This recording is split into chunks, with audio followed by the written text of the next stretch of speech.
Hi, this is John, and welcome to today's lesson. And what I've decided to do is a series of lessons to help players develop their skills from the beginning. So if you're a beginner, this is going to be a great lesson for you. It's a great series for you. And if you're beyond beginner, I assure you, you're going to learn some things that are going to help you. Remember, the key things between the different levels in tennis is just how well we execute the fundamentals. So the better you get at your fundamentals, the better tennis player you're going to be. And this series is going to not only help you for beginner, but it's going to help you all the way through if you're a more advanced player as well. And the first thing we're going to start out with are grips.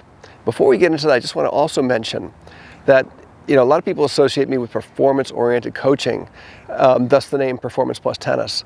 But like most coaches, the reality is that I develop most players from the beginning. And for over 30 years, I've coached hundreds and hundreds of players and developed them from the beginning stages. So I have a lot of experience, and I have a systematic way of developing beginners that is going to help you get started the right way on your tennis journey. So the most important thing to get right from the beginning are the grips, or the way you hold the racket, being the fact that the only thing you have control of this instrument is through the way you hold it. So it's so important that you establish good grip skills right away, because it will affect so many other things throughout your tennis game. So in this lesson, I'm going to go briefly through grips, and I can assure you that I'm going to cover not just where the hand sits on the racket, but how it should feel. So regardless of your skill level, this lesson is going to help you quite a bit. So there are three main positions on the handle that you want to learn how to use for the different shots in tennis.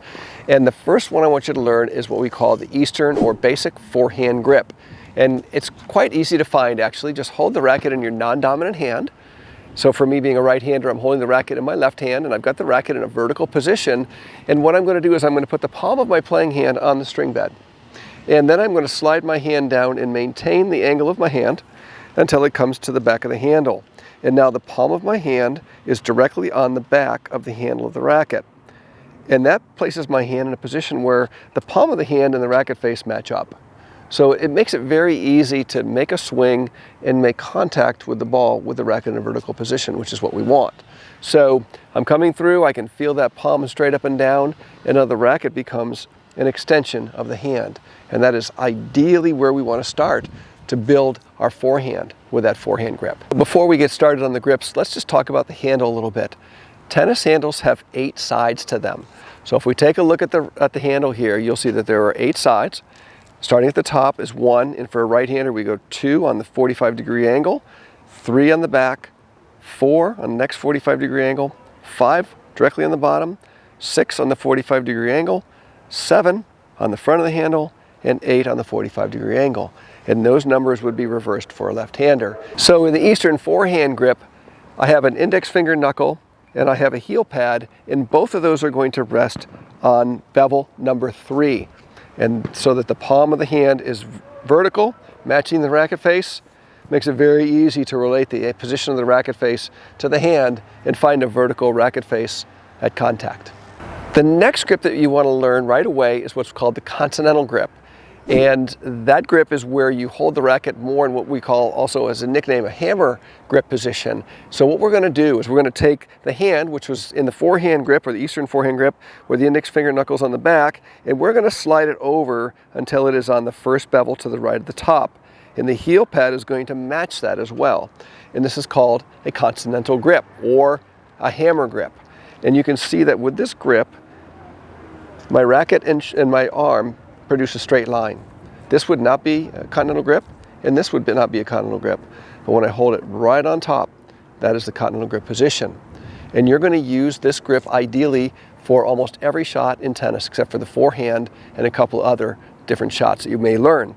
But for almost everything else, serving, volleys, backhands, everything is going to be used with a Continental Grip. So this is so important that you get comfortable with this right away.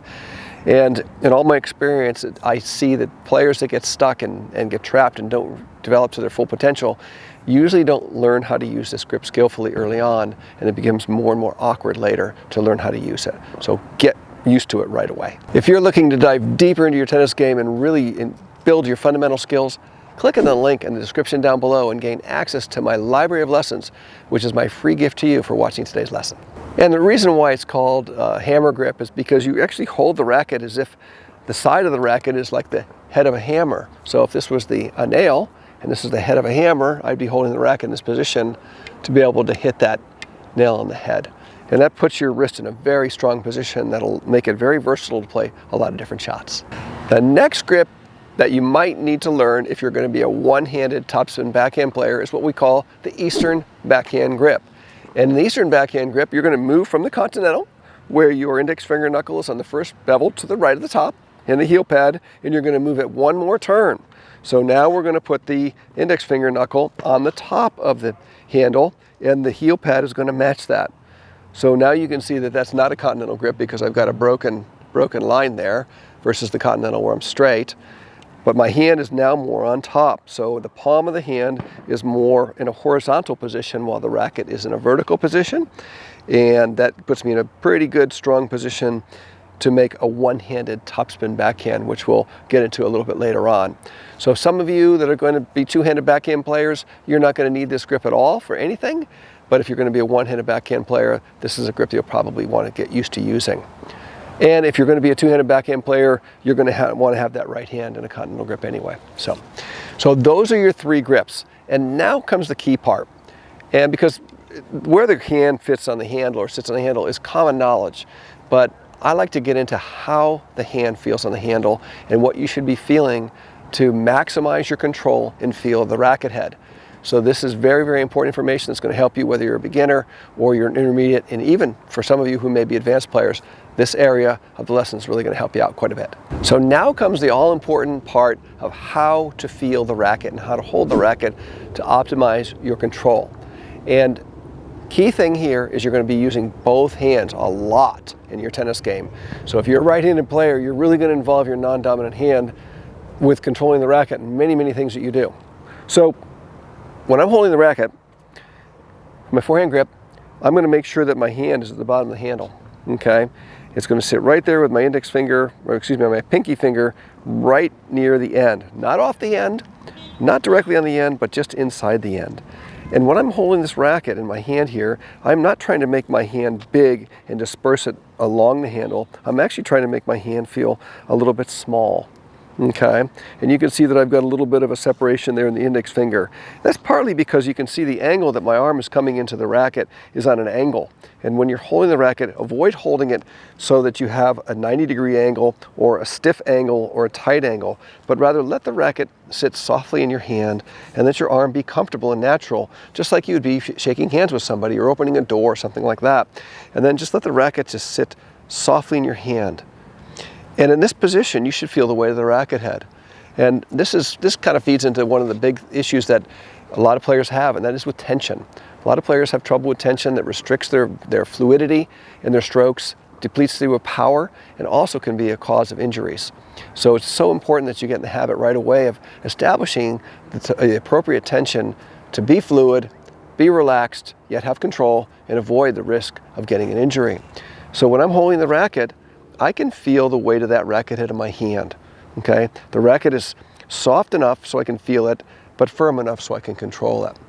And if I compare that to a grip tension that's tight, and I'm holding on tight, now I've got a lot of tension in my arm and I can't feel the racket, and it's just going to be a locked up movement. So critical that you get that appropriate feeling. So right here, I feel like my hand is kind of rolling out, kind of rotating out. The weight of the racket head is causing that hand to rotate out, and it's just sitting in there. I've got control of it. It's not dangling. Got control of it. But it's a small hand with feel, and I can feel the weight of the racket head. And the same concepts hold true for the Continental grip as well. Make sure that your hand is at the bottom of the handle. Okay, pinky finger just inside the end.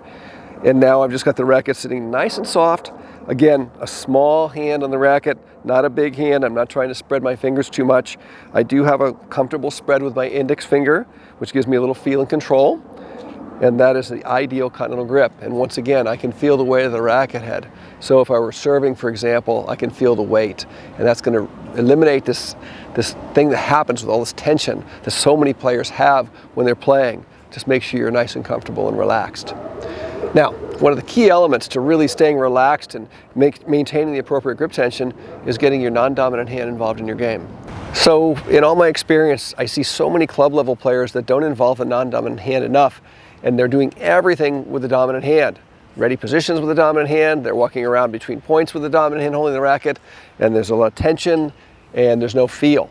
So get in the habit of using your non-dominant hand to hold the racket when you're walking between points, walking to the bench, walking out to play. And then when you're in ready position, make sure that your non-dominant hand maintains control of the racket so that your hand can maintain its position on the handle in the grip tension that you want to play with, so that you're not using the playing hand to hold the racket all the time. And that's going to preserve your arm to have fun and play your shots.